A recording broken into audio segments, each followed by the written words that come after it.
Today's date is October the 7th, 1985. This is Jack Kenna speaking, formerly of the Senior Lecturer in Clinical Psychology in the Department of Psychiatry in Manchester. I'm in the home of Professor Kenneth Rawnsley of University Medical School in Cardiff. I have known Ken since his days as a registrar in Manchester with Professor Anderson, and he is about to talk about, well, his life in psychiatry. Ken. Well, I suppose I first became conscious of psychiatric affairs when I was a schoolboy, and I rather by chance came across the works of Sigmund Freud in the public library. And I can remember there was a shelf in the public library with a number of books in, and one of the books seemed to be simply a block of wood, literally, with some titles on. This was in Burnley? This was in Burnley. And that rather intrigued me because the list of books given on that block of wood included books by somebody called Havelock Ellis, who I had never heard of. And these were books to be obtained on application to the desk clerk. Now, the books by Freud, of course I didn't dare to go to see the desk clerk, but the books by Freud were actually next to the block of wood. And I took out a book entitled Introductory Lectures in Psychoanalysis, which I read with great interest. And in fact, I think that was probably the first intimation I had that there was such a thing as depth psychology and a way of understanding mental life which was analytic and which went far beyond anything that I'd previously imagined. And I can recall at that time solemnly writing down my dreams and looking at everybody in psychoanalytic terms. Then another great interest of mine when I was at school was bacteriology, strangely enough. And I had a microscope and I used to look down this various preparations, and I decided that really I wanted to be a bacteriologist when I grew up. So I went to see a man who worked in the local hospital, who told me something I didn't know, which was that if you wanted to be a bacteriologist with wide job possibilities, the best thing to do was to become a medical doctor first. That really hadn't occurred to me. So with that in mind, I shaped up to entering the Manchester Medical School, which I did in 1943. And of course this was in the middle of the war, and everything was rather grim and rather earnest, and we all had to be very careful not to fail an exam, because if we failed an exam we'd immediately be drafted into the army. Were you given a personal interview in the medical school? Yes, I was interviewed by the then dean of the school, Professor MacDonald, who was the professor of pharmacology and therapeutics, who was a very genial, kindly man. And to my very great surprise, I was accepted by this school. Your A-level subjects were? Well, it wasn't very satisfactory, really. I took maths, physics and chemistry, and our school didn't actually have any biology. So to meet that need, I went into the second year of the medical course, but as an additional chore I had to take courses in botany and zoology at the same time as the anatomy, physiology and biochemistry, and I may add psychology, which was taught to us by Professor T.H. Peer, who was a professor of psychology in Manchester at the time. He was, I think, one of the most entertaining lecturers I've ever come across. One came away from his lectures feeling pleasantly rosy, but having very little content to remember in the lectures. And perhaps this was also a positive experience towards psychology of a rather peculiar kind.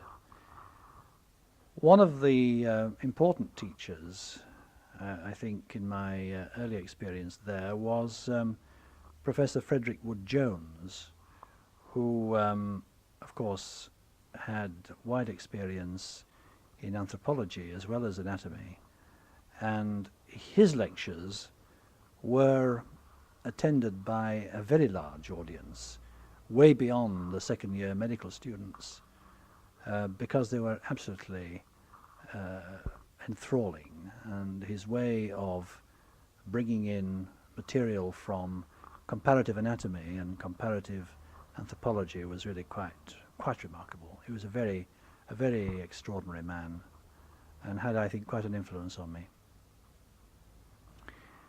Now, as time went on, and I got into the clinical years of medicine as a student, I gradually realized that, in fact, I didn't want to be a bacteriologist after all, because I became far more interested in the patients as individuals and in their psychological and social backgrounds, as well as in the medical problems which they were coping with. And I think really my interest in bacteriology wasn't so much in bacteria as in microscopes. Though when I qualified finally in medicine, I did in fact, after doing the house jobs, spend a year as a resident clinical pathologist at the Royal Infirmary in Manchester. So I got my fill of bacteriology there. Who was your boss? My boss was a man called Dr. Fairbrother. And again, I knew Dr. Fairbrother from years back, because when I won a prize for something or other as a schoolboy, I was asked if I would like a book, and I asked for the textbook of bacteriology, which Dr. Fairbrother had written, which I think rather threw the headmaster at the time, but I was provided with this book. Now, Fairbrother was an interesting chief, and I think he fully expected me to follow a career either as a physician or possibly as a clinical pathologist. Because when I told him that I was going to become a psychiatrist, he was really very upset by this. And I remember him saying to me, "Goodness me, you don't want to go into that mumbo-jumbo and guesswork specialty. Far better to stick to scientific medicine." So he tried to put me off at the time. Before I went into the clinical pathology department, however, I'd done 3 jobs as house physician. In those days, this was before the pre-registration year as we know it today, I did not do a house surgeon job. My first job, in fact, was with the professor of medicine in Manchester, Robert Platt, who at that time was developing a first-class department of medicine with some very remarkable people in it, most of whom later became distinguished academic physicians in their own right. It was a most stimulating time of very hard work. But I think Robert Platt's example as a man of great clinical ability, together with a high scientific outlook, and a man of a cultured background with an interest in music, also, I think, had a great influence upon me. And in fact, I passed on from there to do my second house job, which was in neurology with Dr. Ferguson, who was a most exacting taskmaster and a man who one worked extremely hard for. Again, very rewarding work.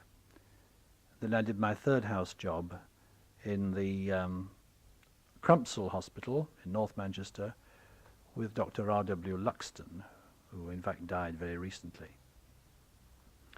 So that having done these house jobs and the clinical pathology post, I then joined the University Department of Psychiatry in Manchester, which at that time was housed in a small one-story annex near the outpatient department, simply office space. There were no clinical or laboratory facilities in that department.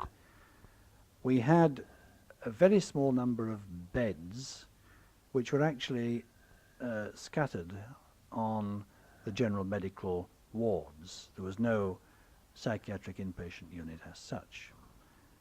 And we had an outpatient practice which was partly run by the academic psychiatrists and partly by the NHS psychiatrists, Howard Kitching and Northridge Mather, who worked there.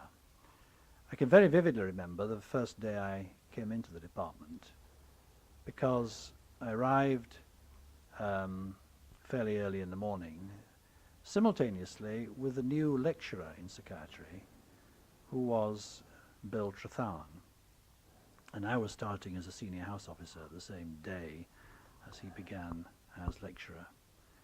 And I think it was on that self-same day that I also met Jack Kenna for the first time, because he had an office in that building, and I can remember being very warmly welcomed by him on that occasion.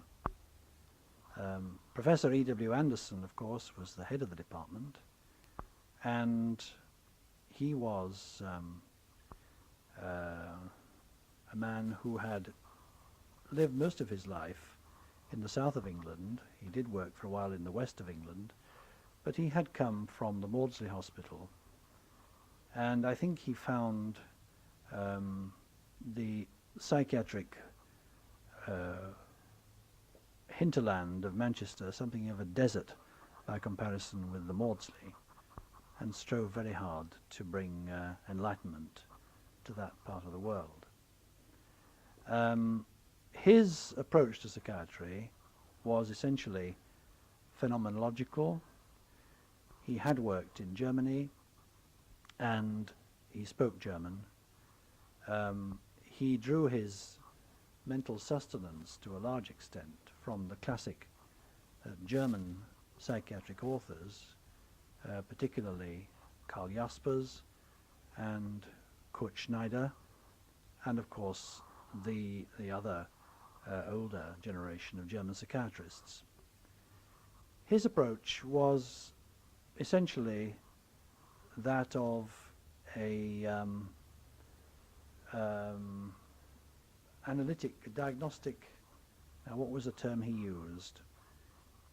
Clinical analysis, I think it was, in which he would very painstakingly take a history from the patient, very, very occasionally from the relative, though he usually tended to leave that particular job to the psychiatric social worker, and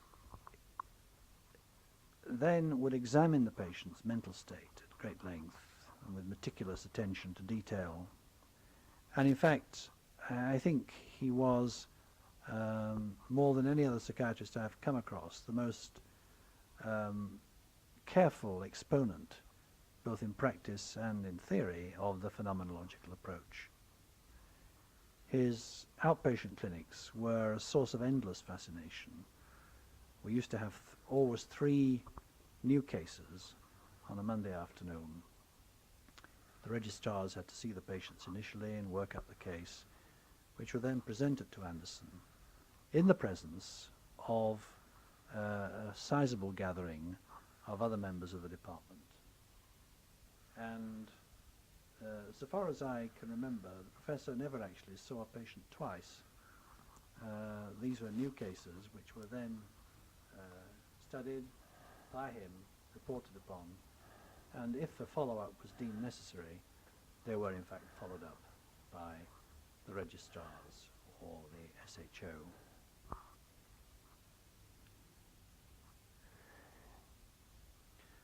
I can remember being very struck by Anderson's immense concern for his postgraduates, and it's something I've never forgotten, and I have tried very, very unsuccessfully to emulate him. He spent a tremendous amount of time talking with his registrars, with his lecturer, and with postgraduate students, and he would go to endless trouble to try to enthuse them and introduce them to the subject which he loved very, very dearly. He would also try to keep them on the straight and narrow, because he believed that there were aspects of psychiatry, particularly in the field of dynamic psychiatry, which were very marshy and boggy ground, which one should skirt or avoid at all costs. One very rarely heard him speak about treatment.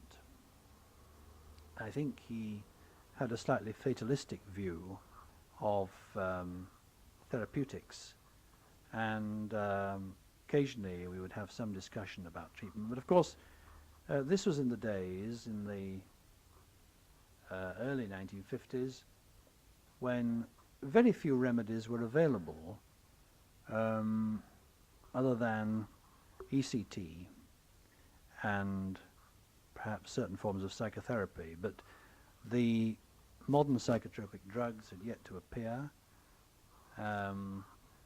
and the idea of social therapy was relatively in its very early stages at that point. I think that Anderson provided me with an immense gift which has remained with me throughout my professional career, the gift of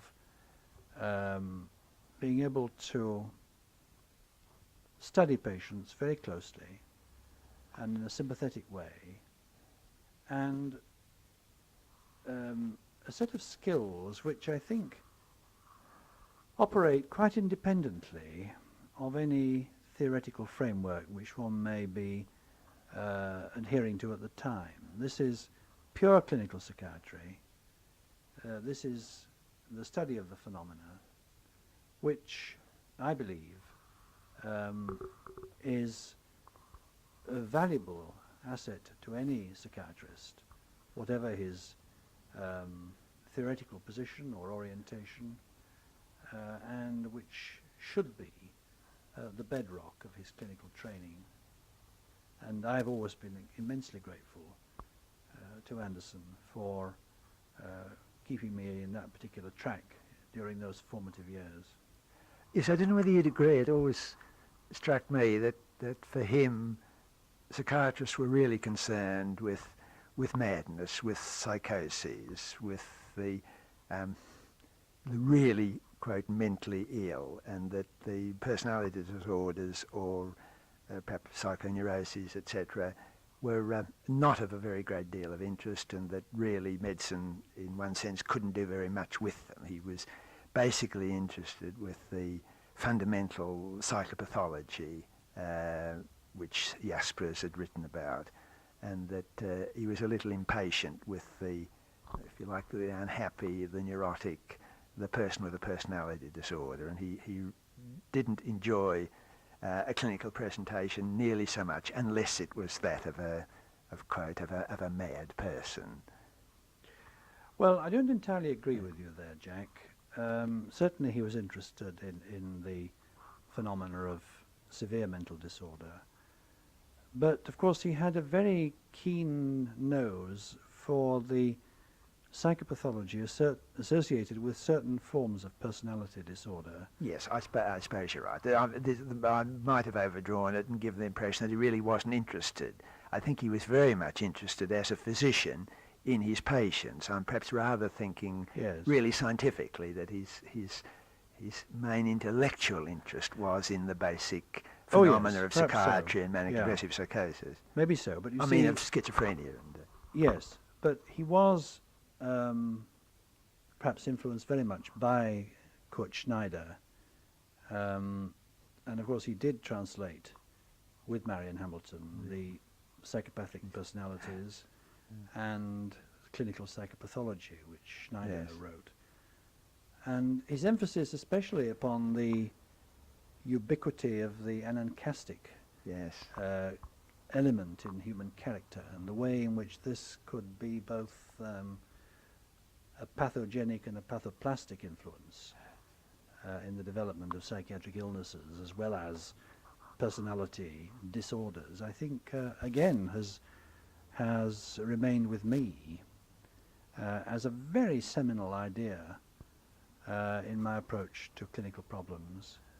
I think it's a very illuminating idea at a certain level. Of course, it doesn't explain very much in absolute terms, but it illuminates, I think, the way in which many cases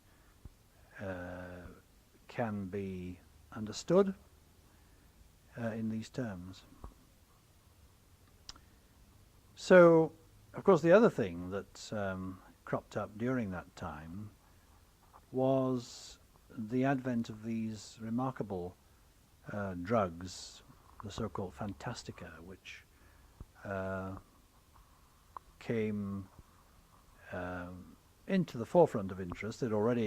Mescaline, for example, already been studied over the years by psychiatrists, including Kriplin. And by William James, of course. And by William James. Meyer Gross had studied it. But the development of these immensely powerful new substances, such as lysergic acid diethylamide, sparked off a new wave of interest in these substances. And in fact, we spent some time, you and I, and other colleagues in the department, looking at the psychological and psychiatric effects of these drugs, both on ourselves and on a series of patients to whom they were given in the department.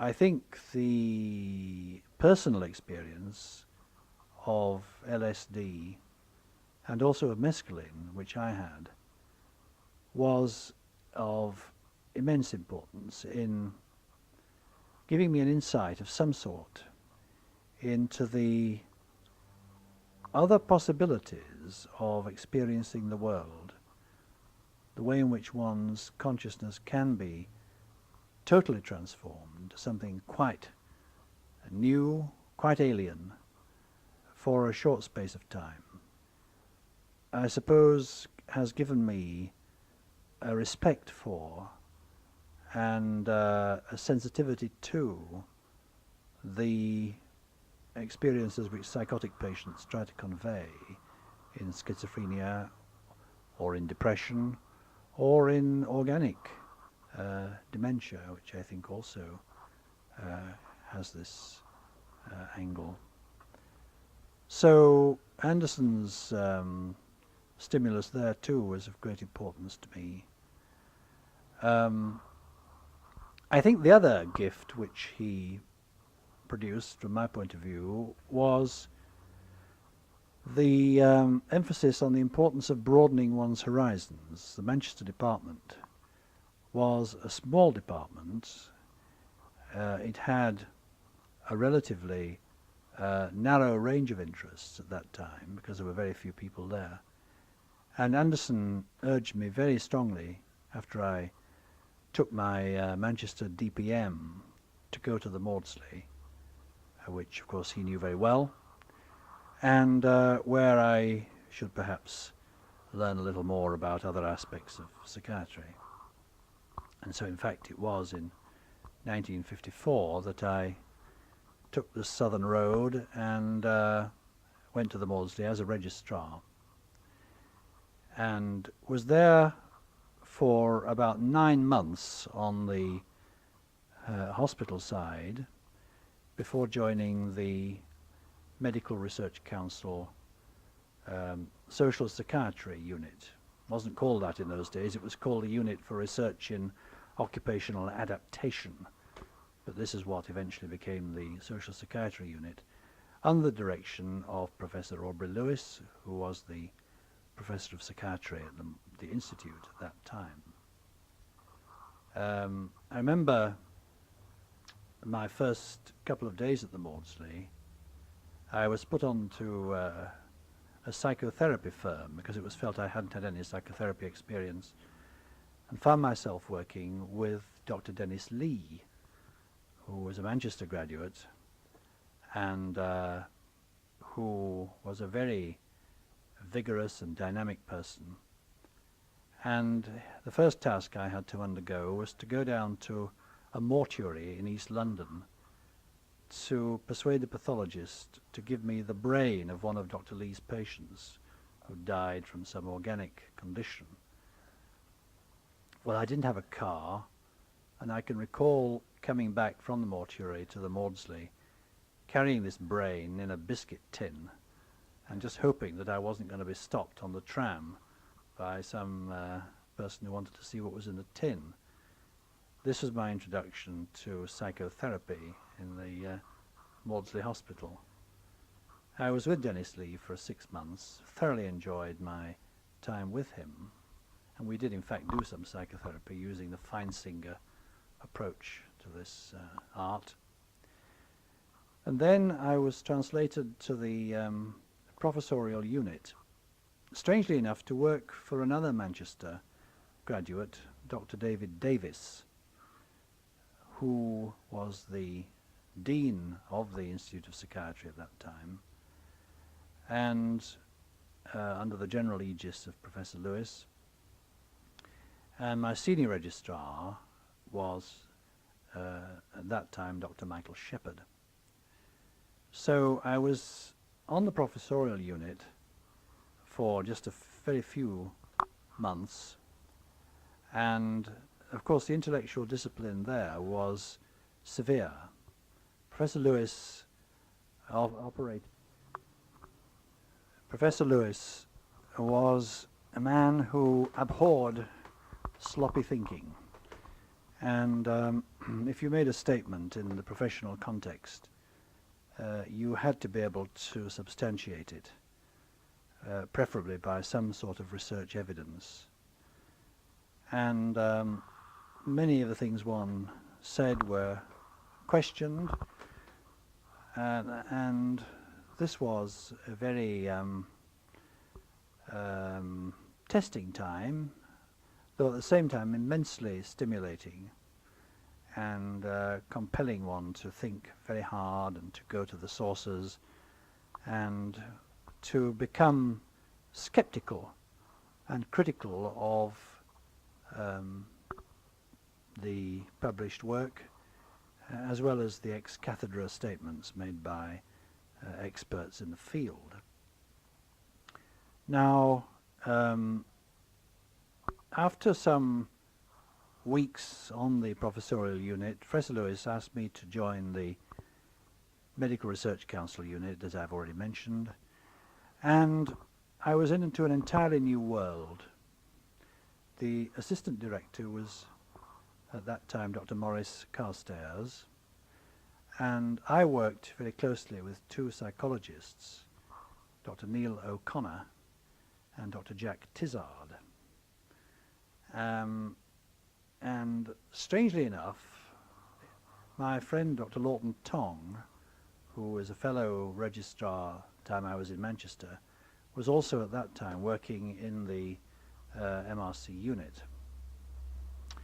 My initial work on that unit was concerned with studying the learning responses of patients with chronic schizophrenia to being placed in a factory type environment where they were given jobs to do of a quasi-industrial kind, and their work output was measured in response to certain incentives.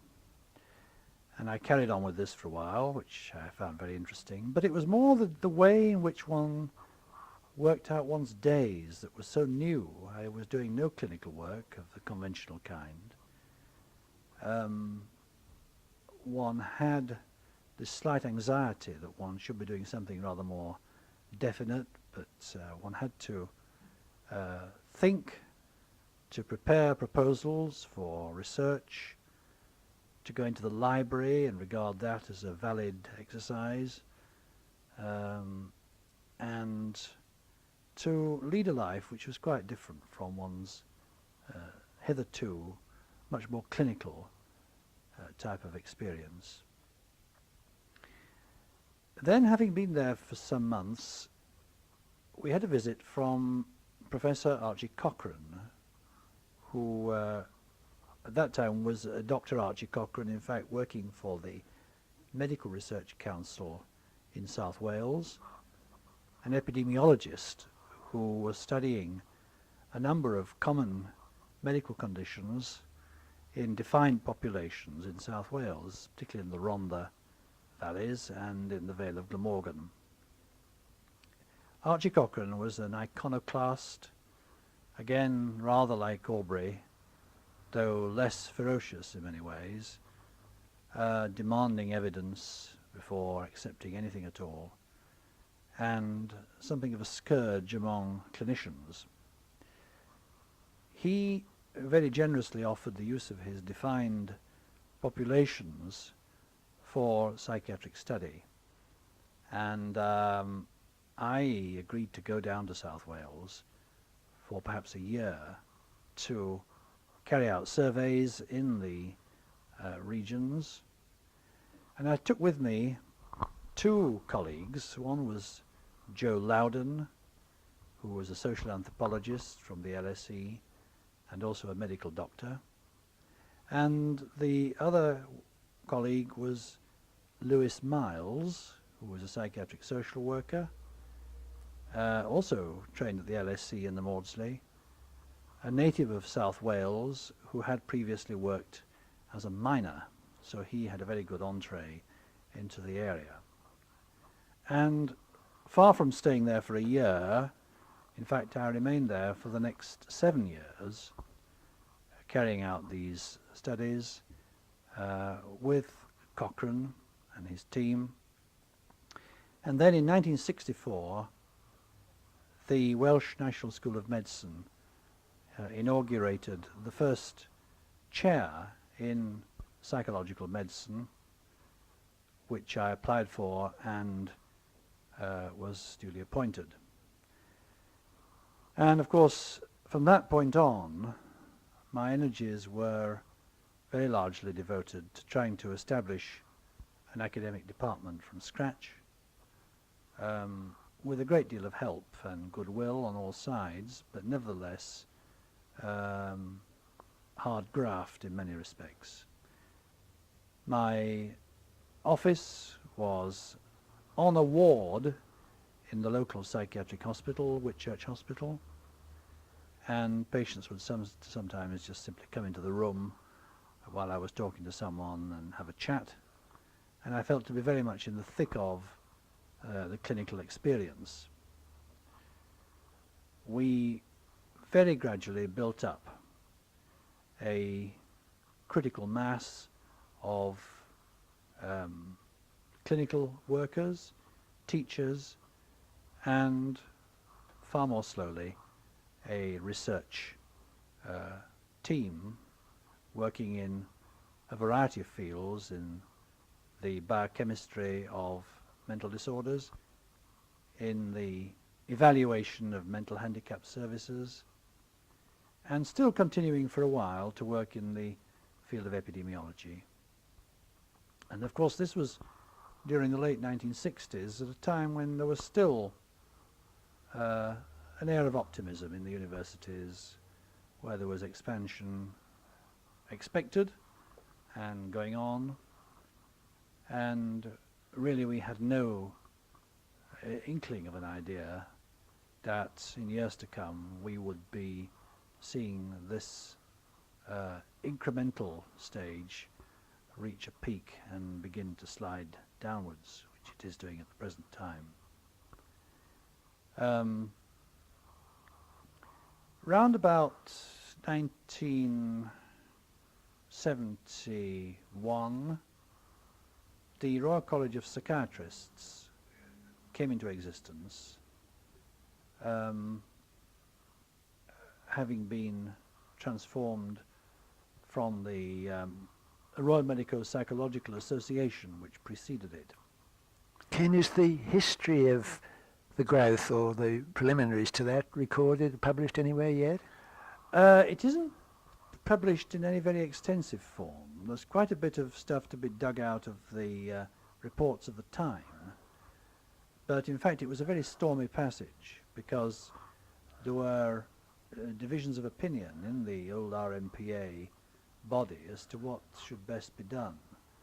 Whether in fact we would be better served by becoming a faculty of the Royal College of Physicians of London rather than having our own Royal College, or whether we should simply stay on as an association. And finally there was a plebiscite, and by a substantial vote it was decided to petition the Privy Council for a new Royal Charter for a college. And I'm quite sure that that was the right decision, because in the event the influence of a separate Royal College and the importance of it from many points of view is far greater than that of a faculty or of a professional association, so I'm sure it was the right decision. I was very much involved in the early years of the evolution of the Royal College, having been elected Dean of the College in 1971. The Dean was a new office, in fact. There wasn't a Dean of the RMPA. The Dean of the Royal College was the officer, the Chief Academic Officer of the College, responsible for the development of the new membership examination and also for the program of approving training schemes throughout the United Kingdom and the Republic of Ireland. And these were exciting times, full of challenges, because there were many people who felt disenfranchised because they'd been members of the RMPA but were not eligible to become members of the Royal College of Psychiatrists. And also there was a great deal of anxiety on the part of junior psychiatrists who suddenly found that they, having taken the DPMs of various kinds, had to face taking a formidable new diploma, the MRC Psych. And so the Dean, as well as the other officers, had to accept a lot of flack on that score. The president was Martin Roth, and he handled much of this artillery fire with great skill and adroitness, and I think placed the whole thing on a very sound foundation.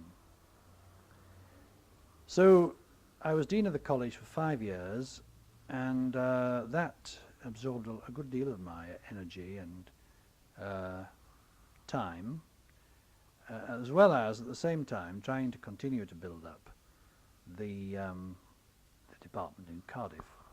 One of the strange features, I think, of the British medical scene is the way in which the professional colleges, the associations, rely on voluntary labour to a large degree, and having committed oneself to being an office holder in one of these societies, this is expected to take very high priority over other commitments, so that in fact one is often placed into a rather guilt-ridden dilemma as to which job one should be doing most vigorously, the college job or the job one is actually paid to do, which is to run the academic department and teach students and do research, and the 101 other things which professors are supposed to do. I think that it was in the setting of the college that I learnt the hard way about politics in psychiatry and about committee work and about how to compromise and try to steer the ship through some pretty troubled waters at times, and I found that very much to my taste. There were a number of other things which I had tried to do on the way. From time to time, I worked for the World Health Organization, doing various consultant jobs. And these interludes I always found very stimulating and interesting. They led me to various parts of the world, particularly to Scandinavia, Finland, Sweden, Denmark and Norway particularly. I never actually visited Iceland, but I visited all the other countries, in pursuit of developing epidemiological work in these various parts of the world, and also countries in Europe and Italy especially. I found that this perspective which one received by seeing how other places worked, how other governments tackled their tasks of developing mental health services, was a very valuable backcloth against which to see developments in the United Kingdom. I shall never forget visiting Holland at a time when I was particularly concerned with trying to promote the development of psychiatric case registers. And they seemed to me to have all the necessary facilities and data to set up a marvelous person record, ongoing longitudinal record of the mentally ill in Holland. And I mentioned this to a high official in the health department, and he looked at me with blank amazement, said, well, that's the very last thing we would ever think of doing here, because one of the first things the Gestapo did when they arrived in Holland was to impound all the central records.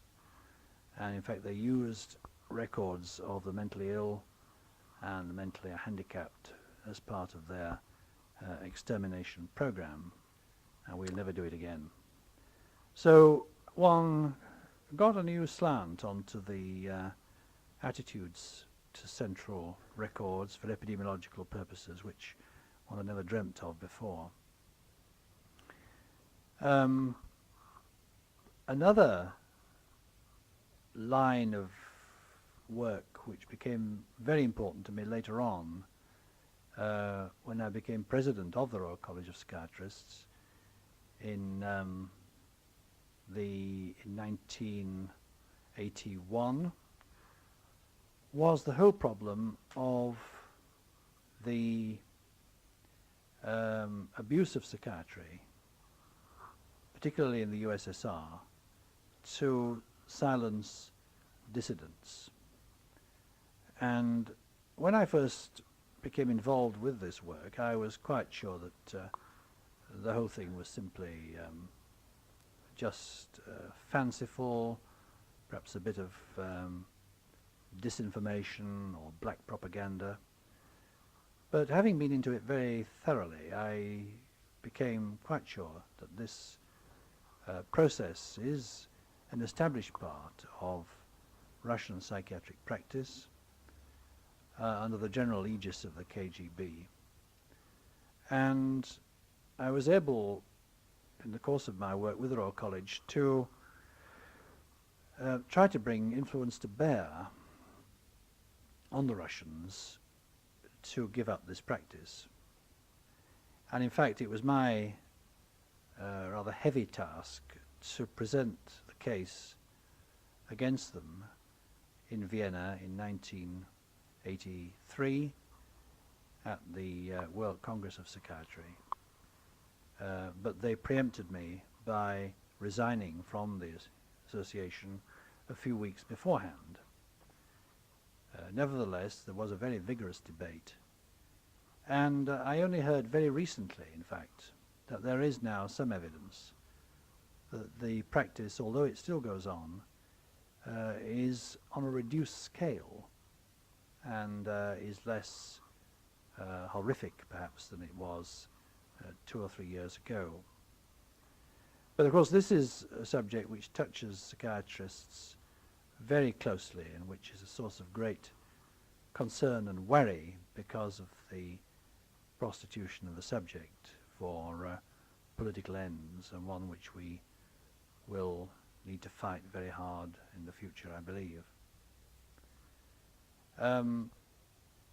So, looking back, certainly over the years of my career in psychiatry, I would say that certain people were of very great importance in this process. Strangely enough, I think my first chief in medicine, Robert Platt, was very influential here because as a very good physician, he always took into account the socio-psychological aspects of medical cases. And then later on, E.W. Anderson, with his emphasis on phenomenology, I think gave me this, I believe, very fundamental tool of a relatively dispassionate study of the mentally ill, which, as I said, I think earlier, is useful whatever particular brand of psychiatry one later practices. Then, certainly, Aubrey Lewis was a most astringent and refreshing and stimulating teacher. And at the Maudsley, of course, one came in contact with an enormous range of expertise, of different orientations.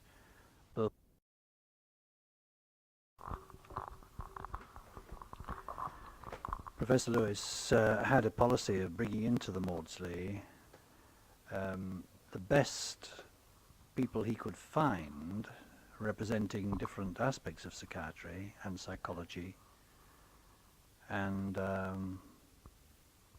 one learned a very great deal from these experts. Of course, the Maudsley was a kind of Piccadilly Circus of psychiatry in a sense, and lots of people passed through it, including people from overseas, the United States especially, but also third world countries as well as Europe. And here one rubbed shoulders with an enormous variety of people of different backgrounds and styles of thinking and attitudes to psychiatry. It was a very rich broth in that respect. Again, I was very much, I think,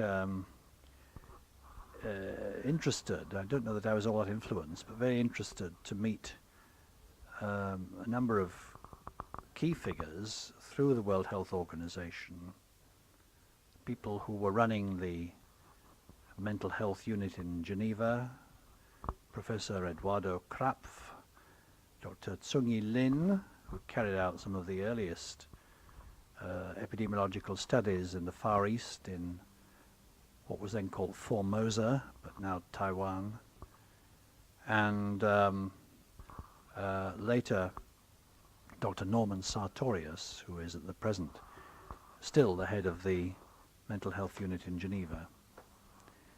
And in the WHO office for Europe, as it was called, headquarters at Copenhagen, Dr. Donald Buckle was the director, and again he had an interesting slant on psychiatry with an Australian background, which I found opened a new channel for me.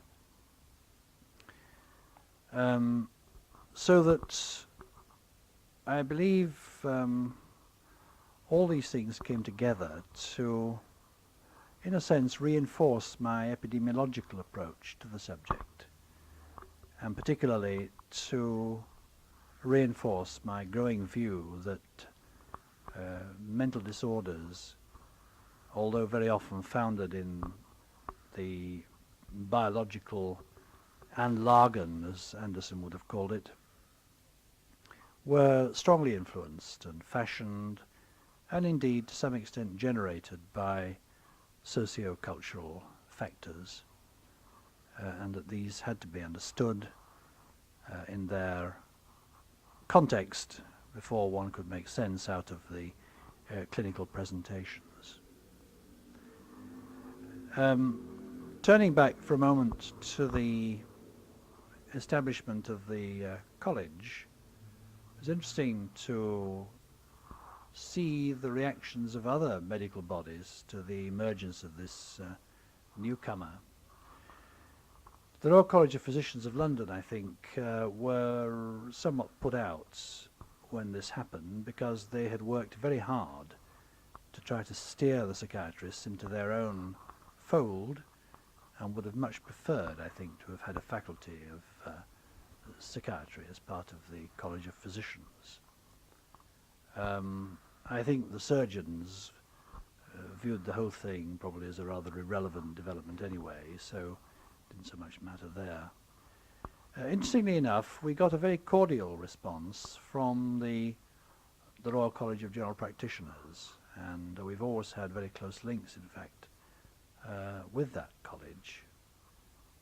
And I suspect that is simply because the general practitioners themselves find that they are inevitably carrying out a great deal of psychiatric work as a large part of their clinical practice, so that we have a great deal of in common in that sense. Did you meet Meyer Gross? Were you at Manchester when he only visited? No, I did meet Meyer Gross very briefly at the Maudsley. He was visiting, and I just had a few words with him. But again, I think I was quite influenced by his writings, especially, of course, the textbook which he produced with Martin Roth and Elliot Slater, which contained much of the general approach, I think, which I'd already been used to through Anderson and the Manchester department. The publication in English, unfortunately I didn't read German, but the publication in English of the German classics, which in fact were translated through the Manchester department, either by Anderson himself or by Hernig and Hamilton, the Jasper's General Psychopathology, and the books by Schneider, Psychopathic Personalities and Clinical Psychopathology, were a great treat. When these finally appeared in English, one could read directly the words of wisdom rather than hearing them at second hand. And that was a tremendous event, but that didn't happen, in fact, until I'd left the department and gone to the Maudsley. What about any of the leading London psychoanalysts? Did you ever meet Anna Freud? Or? Yes, I met Anna Freud. In fact, as Dean of the college, it was my job to organize a meeting in which Anna Freud spoke. And I think this is the one occasion when I felt the whole thing might possibly get out of hand, because we hired the Royal Society of Medicine, both the theatres there, both the large theatre and the small theatre. And she spoke in the large theatre, and we had a loudspeaker in the small theatre. And these theatres filled up about 10 minutes before the time of the lecture, and still crowds of people were pouring in to the foyer demanding to be admitted, and I thought at one stage we were going to have to clear the hall, but that didn't happen. She was a charming person, I must say, to meet. Any of the other London analysts? Ernest Jones you never met? Never met Ernest Jones, but at the Maudsley there was Willy Hoffer, who was president of the International Psychoanalytic Association. And there was also the psychiatrist, whose name will perhaps come back to me in a moment, who was very influential in developing group psychotherapy in this country. Bayern? No, not Bayern. I met Bayern's son, strangely enough, who was a family friend of my wife's some years ago. This was Fuchs, who was also at the Maudsley. And there was a remarkable man called Clifford Scott, who was there, who later went to Canada, who was a psychoanalyst, and whose conscious pronouncement sounded very much as though his unconscious was speaking. It was quite difficult to follow what he was saying sometimes. So that one met some of these figures of large size, and of course people like Desmond Curran, who's just died, William Sargent, to whom I have rather complicated feelings, and Elliot Slater, who was at the Maudsley at this time, giving regular case presentations as well as working at the National Hospital, Queen's Square, where I think he always felt slightly fish out of water.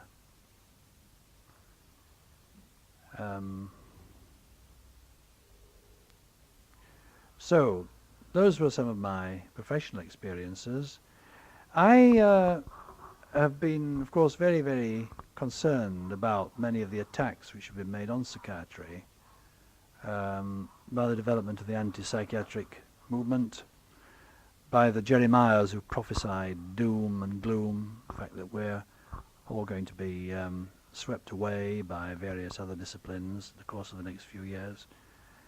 I don't believe these prophecies, however, because I consider that provided psychiatry will continue to base itself, so far as possible, on the firm bedrock of research, on the one hand, and a very broad clinical approach to the patient, on the other, then I think we're in business for a long time to come. Because I think each discipline within the so-called multidisciplinary team has its own offering to bring.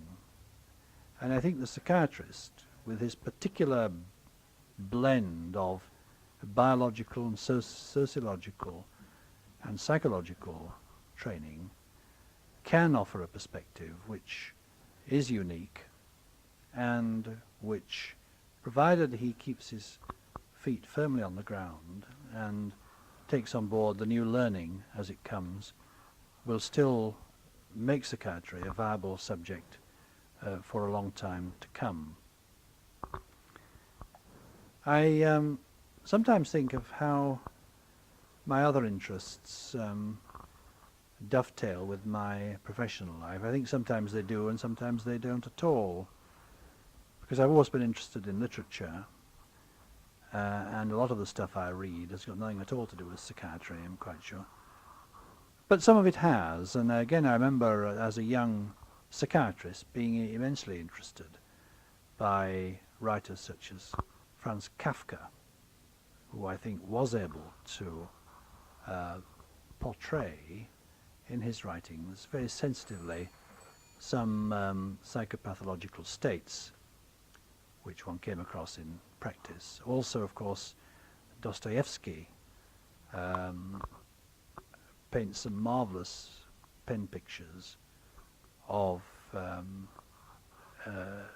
psychopathic states which cannot be bettered in the psychiatric clinic.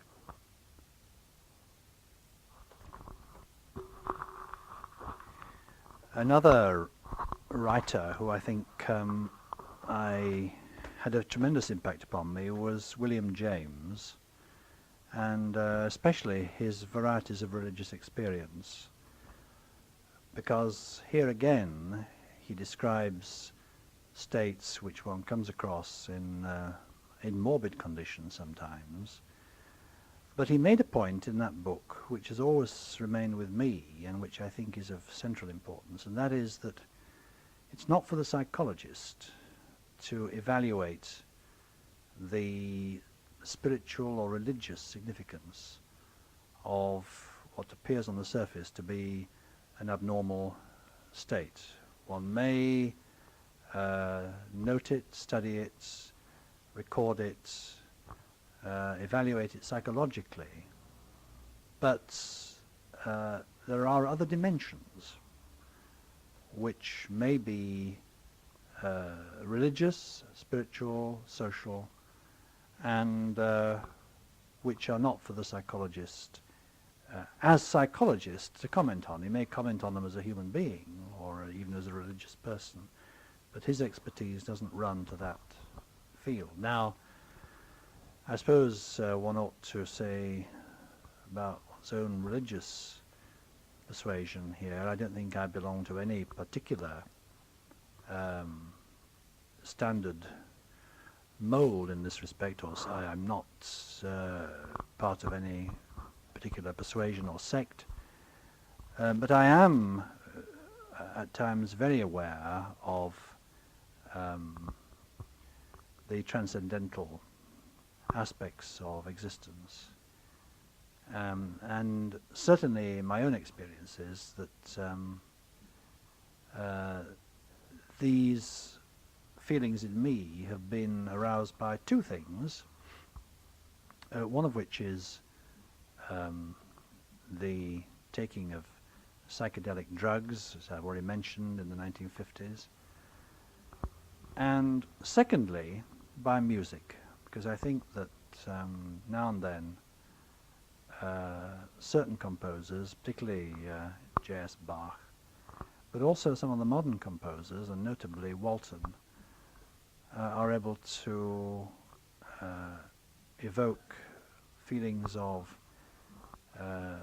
sublimity and transformation, which I guess Anderson would have regarded as moving towards the so-called ecstasy state, which he wrote a paper on of great importance. So maybe that's why I have again recently taken up the piano in a fumbling sort of way, want to improve my technique, perhaps in the autumn of my life to develop this particular dimension of consciousness, which perhaps when all is said and done is of the most important kind. Ken, thank you very much, and I'm sure if other people hear this, they'll be equally grateful to you. Thank you. Thank you very much for your patient listening.